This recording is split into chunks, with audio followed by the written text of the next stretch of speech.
Dia still minum satu side je. The other side dia tak nak minum. So ini kita di satu lagi cafe. So check kesihatan kambing dengan anak kambing lah. Dia baru lahir 2-3 hari sebelum ni. So kita check semua okey. Dia kencing ada busuk. Tak ada busuk. Sihat, makan semua okey, baby dengan mak sekali. Just that baby tu minum daripada puting sebelah je. She has only been drinking on one side. You bagi dia tukar-tukar. Minum sini sikit, sana sikit. Sini sikit, sana sikit. Yeah, so you see this side is small and soft and nice. But this side, kalau you nampak itu sudah besar, you perah keluar, okay?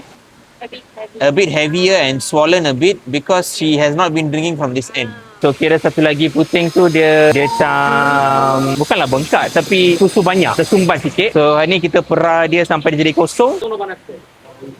Sakit tu bagi tahu. A few moments later. And sekarang dah lebih kurang saiz sama lah. So itu je lah.